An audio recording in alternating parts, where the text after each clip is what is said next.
पूर्वांचल में एक बार फिर खामोश हलचल जारी है।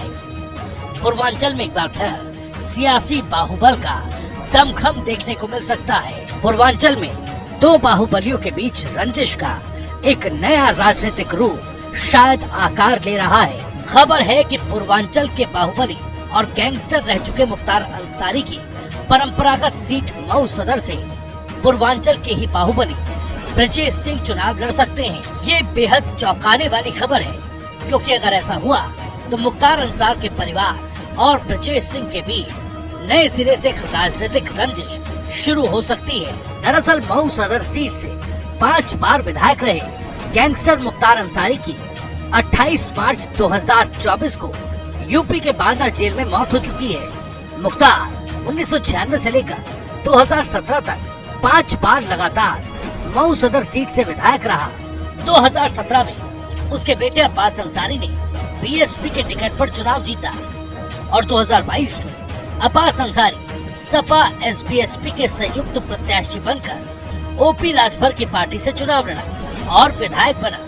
2022 के ही चुनाव प्रचार में अब्बास अंसारी ने पुलिस प्रशासन के अधिकारियों को चुनाव नतीजों के बाद सबक सिखाने की धमकी दी थी। इस मामले में उसे 2 साल की सजा हुई है। इसके बाद उसकी विधानसभा सदस्यता रद्द कर दी गई। अब मऊ सदर सीट पर उपचुनाव हो रहा है। खबर है कि मुख्तार अंसारी के परिवार से एक बार फिर कोई दावेदारी कर सकता है। अंसारी परिवार को उम्मीद है कि मुख्तार के छोटे बेटे उमर या अफजाल अंसारी की बेटी नुसरत को सपा टिकट दे सकती है।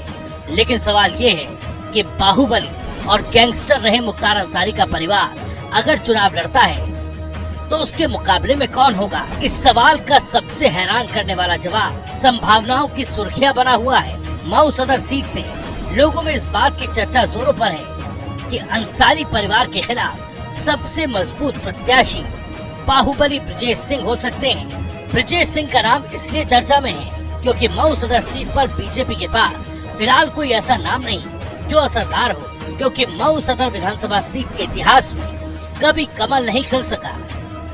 2017 और 2022 में बीजेपी को उम्मीद थी कि यहाँ पर उसकी जीत तय है, लेकिन दोनों बार उसे अंसारी परिवार के सामने हार का सामना करना पड़ा।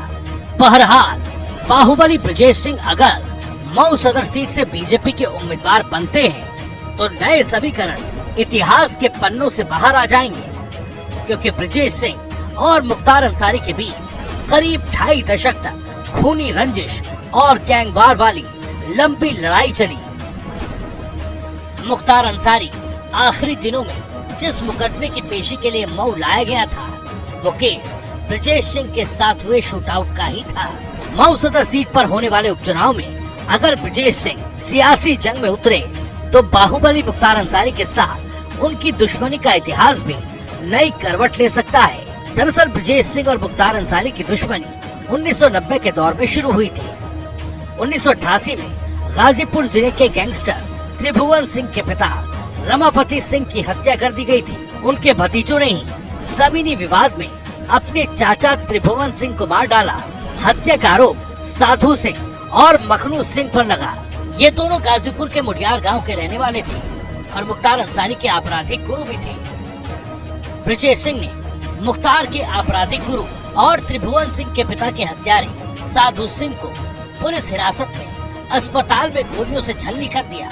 यही से मुख्तार और ब्रजेश सिंह के बीच बेहिसाब शूटआउट और खुंखार हत्याओं का दौर शुरू हुआ। पुलिस रिकॉर्ड के मुताबिक ब्रजेश सिंह और मुख्तार अंसारी के बीच 50 से ज्यादा शूटआउट हुए।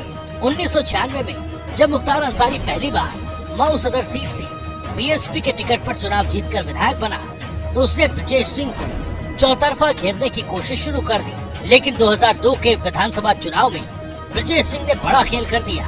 बीजेपी नेता कृष्णानंद राय ने गाजीपुर की मोहम्मदाबाद सीट से विधानसभा का चुनाव लड़ा और वो मुख्तार के बड़े भाई अफजाल अंसारी को हराकर विधायक बन गए। इसके बाद ब्रजेश और मुख्तार के बीच चल रही गैंगवार की दुश्मनी ने सियासी रंजिश की खूनी शक्ल ले ली। इस चुनाव से कुछ दिन पहले ही उसरी चट्टी इलाके में रेलवे फाटक पर मुख्तार अंसारी और उसके काफिले पर फायरिंग हुई। मुख्तार के परिवार के मुताबिक ये गोलीबारी ब्रजेश सिंह और उनके गैंग के लोगों ने की थी। बहरहाल इस केस में तमाम पेशी और लंबी तफ्तीश के बावजूद कोई फैसला नहीं हो सका। फैसले से पहले ही मुख्तार की मौत हो गई। अब मऊ सदर सीट पर उपचुनाव होना है। ये सीट 1996 से लेकर 2017 तक मुख्तार अंसारी के पास और उसके बाद उसके बेटे अब्बास अंसारी के पास रही। बीजेपी के लिए सबसे बड़ी चुनौती है मऊ सदर सीट का वोट गणित। यहाँ मुस्लिम 2.25 लाख की संख्या में है। अनुसूचित जाति के वोट 70,000 के आसपास हैं। यादव वोट बैंक 90,000 के आसपास है। राजभर वोटों की संख्या 45,000 है। वहीं चौहान बिरादरी के वोट 42,000 है। क्षत्रिय वोट 18,000 और ब्राह्मणों के वोट 6,000 के आसपास है। वैश्य वोटों की संख्या 14,000 के आसपास है। कुल मिलाकर वोट बैंक के समीकरण सपा के पक्ष में है। लेकिन बाहुबली विजय सिंह अगर मऊ सदर से बीजेपी के टिकट पर लड़ते हैं तो बहुत कुछ बदल सकता है।